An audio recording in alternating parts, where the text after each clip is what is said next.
Okay, you guys, so finished work a little bit early, about 5 minutes. And look at this.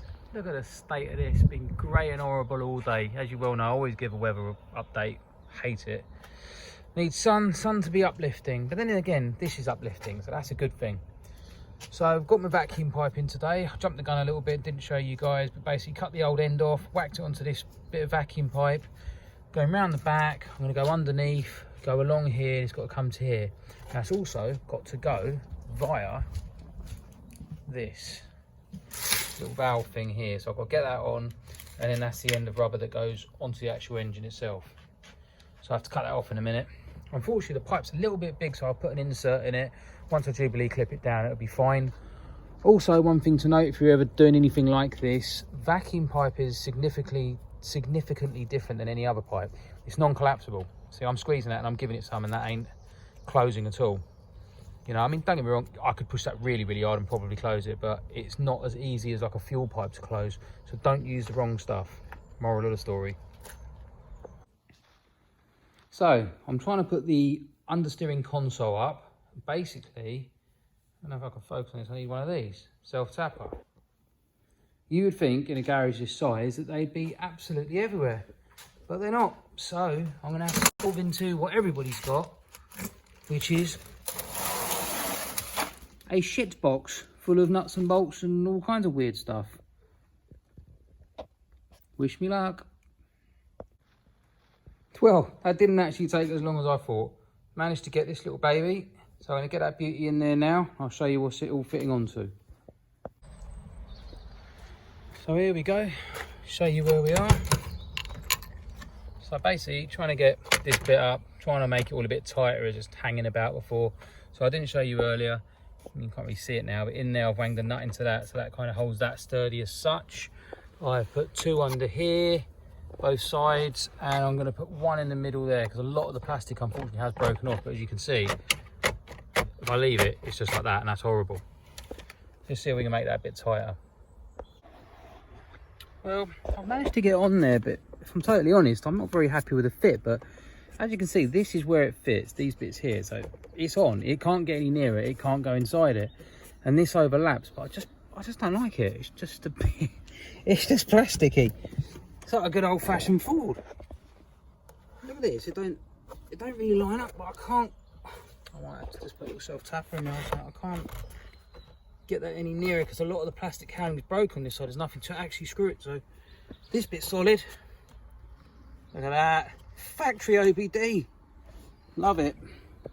So next job I've got to do is I've got to concentrate on that clutch pedal if I want to have a go of actually seeing if this thing moves now that we've got it started. So what the deal is, I think I've shown you before, that is maximum clutch. So that's down to the floor. As you can see, it's miles away and I don't think that'd be very nice to drive. So what I'm going to do is shorten, let's see if I can get it. See the throw there? See the threads? Here.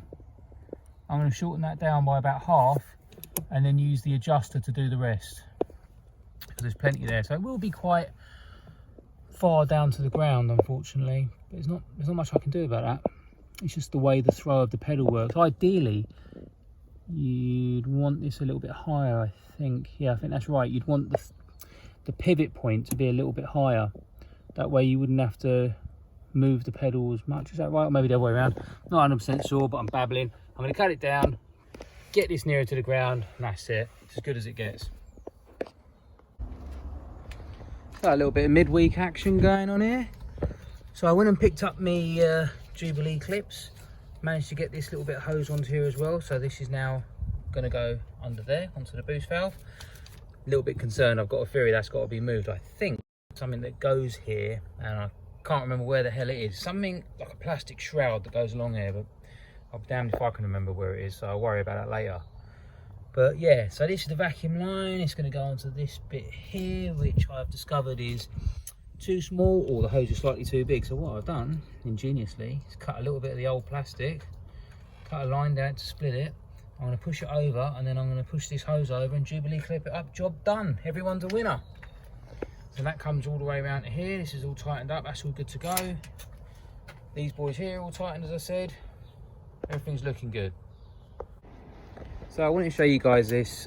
Basically, I'm on a hunt for the light bulb inside the cabin that displays when the glow plug's on. I think that's pretty important. I'd like to know when it's actually on or if it's working. So what I've done, this pink wire, sorry, this green wire here is the 12 volt switched from in the cabin. Yeah, basically, and that's what's going to liven it. So as you can see, it's just a long bit at the moment. I haven't chopped it all up and put it in yet. This pink one, I've just discovered by putting it, I couldn't hold the camera at the time, but by putting it in each one of them pins and then putting it to 12 volt, I then get the light come up and I will display. So got one of these things, the old hot rod probe. I've extended this pink wire that you might be able to see in my hand. See if we can do this. So, hold that onto there like that. That is currently earth, yeah?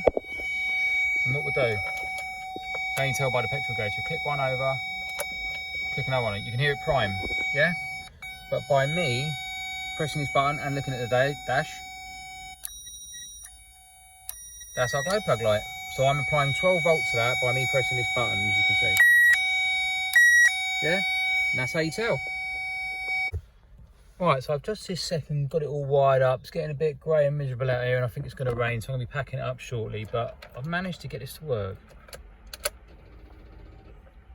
Albeit it does come on for a very, very short time, so I don't know if modern engines charge up the glow plug shorter or not. I don't know what the answer is to that, but only time will tell. We've got a light working. I've put it directly to the relay, so as soon as that relay sees power that goes to the glow plug, that livens up, that produces the light. Hopefully that's the way forward.